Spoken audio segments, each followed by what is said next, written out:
एक वार्तालाप सेशन रखा था हमारे प्रेस के सहयोगियों के साथ और हमारे लॉ स्टूडेंट्स भी थे। सो बेसिकली जो हमारे जो 3 लॉज हैं, जो मेन हमारी 3 बुक्स हैं, IPC, CrPC and Indian evidence act, उसकी जो हमारे न्यू चेंजेस आए हैं, जो कि हमारे बीएनएस, बीएनएसएस एंड बीएसए, तो उसके बारे में हमारा एक अवेयरनेस ये वर्कशॉप थी, जिसमें ये बताया गया कि क्या क्या चेंज हुआ है। लोगों को लग रहा है कि पता नहीं ऐसी क्या बड़ी चीज़ हो गई है कि जो शायद बहुत लोगों को मासेस में समझ में नहीं आ रही है। ये एक बहुत ही अच्छा हमारा एक नया चेंज आया है, जिसमें एक विक्टिम सेंट्रिक अप्रोच रखी है।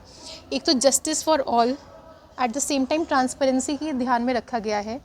एक सुविधा और लेके आए हैं, इलेक्ट्रॉनिक एविडेंस, इलेक्ट्रॉनिक स्टेटमेंट, ई सम्मन्स के द्वारा बैठे बैठे आप कहीं से भी एक अपनी कंप्लेंट दर्ज कर सकते हैं। 3 दिन के अंदर जाके आप अपने हस्ताक्षर उसमें देके अपनी एफआईआर रजिस्टर कर सकते हैं। अगर एक कोई पुलिस स्टेशन आपकी रजिस्ट्रेशन नहीं कर रहा है एफआईआर की, तो आपके पास एक प्रोविज़न है कि आप एक कंसर्न्ड एसपी को जाके ताल्लुक़ करें, और उसके बाद अगर एसपी भी 14 दिन के अंदर अंदर इंक्वायरी करने के बाद भी अगर कोई एक्शन नहीं ले रहे हैं, तो आप जुडिशल मैजिस्ट्रेट के पास जा सकते हैं।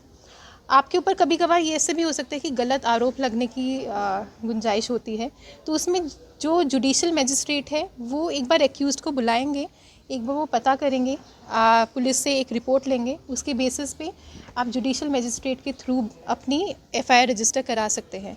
बहुत सारी चीज़ें और भी आई हैं, जैसे कि फॉरेंसिक टीम्स, जो भी 7 साल से ऊपर की सज़ा होगी उसमें एफएसएल की एक टीम जाएगी एविडेंसेस को कलेक्ट करने के लिए।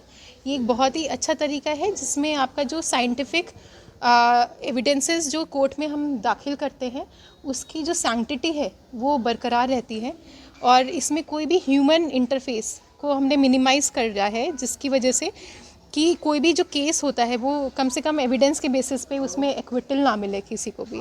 एक स्पीडी जस्टिस सिस्टम की इसमें बात की गई है, जिसमें time, with in time, her level पे ये टाइम बाउंड किया गया है मैटर। आपको अगर जजमेंट भी अगर दे दी है, कंक्लूसिव जजमेंट हो गई, तो विद इन 45 डेज़ उसकी फाइनल जजमेंट की कॉपी विक्टिम को मिल जानी चाहिए। नहीं तो हमने देखा है तारीख पे तारीख लगती रहती है।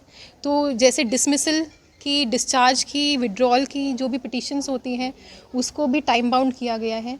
सो इसके बाद हमारा जो पूरा जस्टिस सिस्टम है, जो कि एक पुलिस की एफआईआर से शुरू होकर फाइनल जजमेंट तक जाता है, जिसमें बहुत पहले साल लग जाते थे, अब वो कोशिश है कि वो पूरी की पूरी 3 साल के अंदर ख़त्म हो जाए।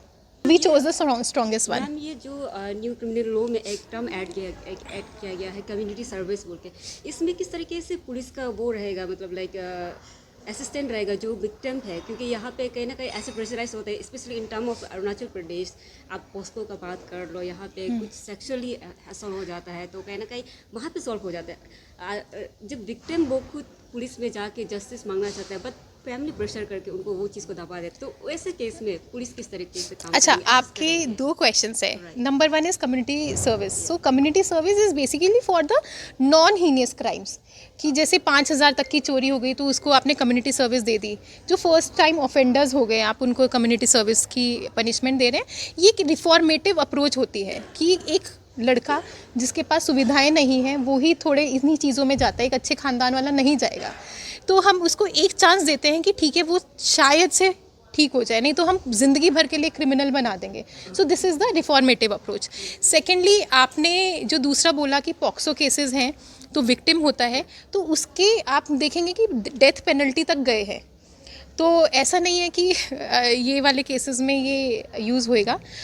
बाकी पॉक्सो एंड रेप केसेस को हम बहुत स्ट्रिंजेंटली लेते हैं। उसकी जो आप देखेंगे कि प्रोविजंस भी हैं। POCSO is a special act, तो उसके जो प्रोविजंस भी हैं, उसके जो प्रोसीजर्स हैं, that has not changed. The special act has not change at all.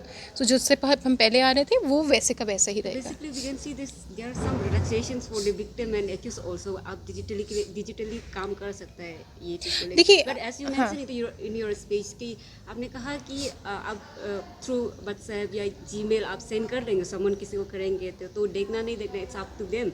तो मेरा क्वेश्चन यही रहेगा, जो रूरल एरिया पे रहता है, जो एडल्ट है, जो यूज़ नहीं करते सोशल मीडिया, उनको आप किस तरीके से मतलब प्रोविजन दिया गया है इसमें? ओके, देखिए, जो ई समन्स का कॉन्सेप्ट है वो ये होता है कि जो एक डिले होता है कि वहाँ पे भेजा, वहाँ पे नहीं मिला, person is on a move, migration तो ऑब्वियसली है ही है। तो हम क्या करते हैं, हमें घर का पता होता है, हम वहाँ पे एक सम्मन भेजते थे पहले। अब वो हो गया, वो उसके फ़ोन पे आ जाएगा। एंड मैंने वही वाला आपको बोला है कि आजकल जो भी किसी भी प्रोडक्टिव एक्टिविटी में है, उसके पास इंटरनेट है, उसके पास फ़ोन है। तो ऐसा नहीं हो सकता है कि उसके पास बेसिक चीज़ें नहीं है। तो दूसरा वाला जो पर्चा है वो तो जाता ही जाता है। आपका एक ई सम्मन का एक एक्स्ट्रा प्रोविज़न आ गया है, जिसकी वजह से एक हम स्पीडी ट्रायल में हम जा सकते हैं कि हमने सम्मन दे दिया, अब उसकी रिस्पॉन्सिबिलिटी होती है एक्यूज्ड की कि वो आए। और दूसरा जो इलेक्ट्रॉनिक स्टेटमेंट्स हैं, जैसे विक्टिम की भी है, अब वो कहीं और पे है और उसकी कभी एक और स्टेटमेंट चाहिए या विटनेस की स्टेटमेंट चाहिए, तो हमेशा होता था कि वो उसको एक जगह से दूसरी जगह आना पड़ता था। एक witness is a help to the victim. अब वो हेल्प के लिए क्यों आएगा, कितने लोग ऐसा करते हैं, तो उनको भी एक मोटिवेशन के लिए कि भाई उनको अपनी जगह से नहीं जाना पड़ेगा ज़्यादा दूर, तो जो स्टेट गवर्नमेंट का जो सेंटर पॉइंट होगा, जो कि वो सेंटर बनाएंगे, वहाँ पे जाके वो अपना वीसी के थ्रू, वीडियो कॉन्फ्रेंसिंग के थ्रू अपनी स्टेटमेंट दे सकते हैं। तो जो विक्टिम्स भी जो बैकआउट कर जाते थे कि नहीं हमें तो नहीं पढ़ना इसमें, हमें क्यों कोर्ट के धक्के खाने पड़ेंगे, तो वो वाली चीज़ जो होती थी, हमने वो चीज़ को करेक्ट करने के लिए ये वाली प्रोविज़न आया है। मैम, और एक मेरा क्वेश्चन था, जैसे मेरे कलीग ने भी आगे आपको पूछा कि जहाँ पे आप अगर पुलिस स्टेशन एफआईआर डिनाई कर रहे थे, you can reach to the SP. Correct. जी, उसके बाद अगर वो नहीं मानता है तो देन गो टू मैजिस्ट्रेट।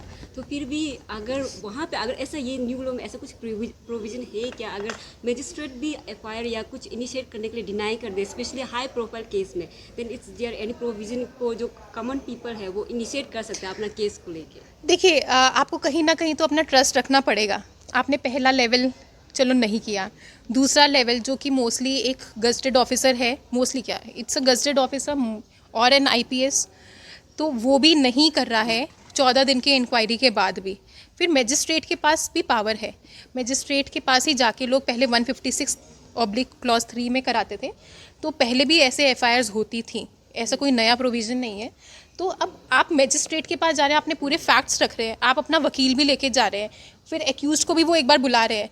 और देखिए, इतना ऐसे शेड्स ऑफ ग्रे नहीं होते हैं, आप एक ब्लैक एंड वाइट भी चीज़ होती है, और जजेस को भी वो पूरी जजमेंट दे रहे हैं, आप पूरा आपका जस्टिस सिस्टम उस पर बेस कर रहे हैं। तो आपको कहीं ना कहीं वो ट्रस्ट होता है, और जज को भी पता होता है कि आपके बेसिस ऑफ द फैक्ट्स कि ये हुआ है कि नहीं हुआ है, आपके साथ क्राइम हुआ, आप उसको एलेज कर रहे हैं, तो आप वो बोलेंगे टाइम एंड प्लेस, तो he has to at least prove कि उस टाइम और प्लेस पे वो वहाँ पे नहीं था। एंड देयर आर रिकॉर्ड्स, आपके CDR होता है, आपका प्लेस का लोकेशन आती है। तो इट्स नॉट दैट ईजी। आप दिमाग में क्राइम सोचिए, आप किसी को अलेज करते हैं तो आपके पास कुछ तो सबूत होते हैं, विटनेस तो होता है कम से कम, आपके पास डिजिटल वाले भी होते हैं, इलेक्ट्रॉनिक रिकॉर्ड्स भी होते हैं, साइंटिफिकली प्रूव कर सकते हैं। तो इट्स नॉट दैट ईजी।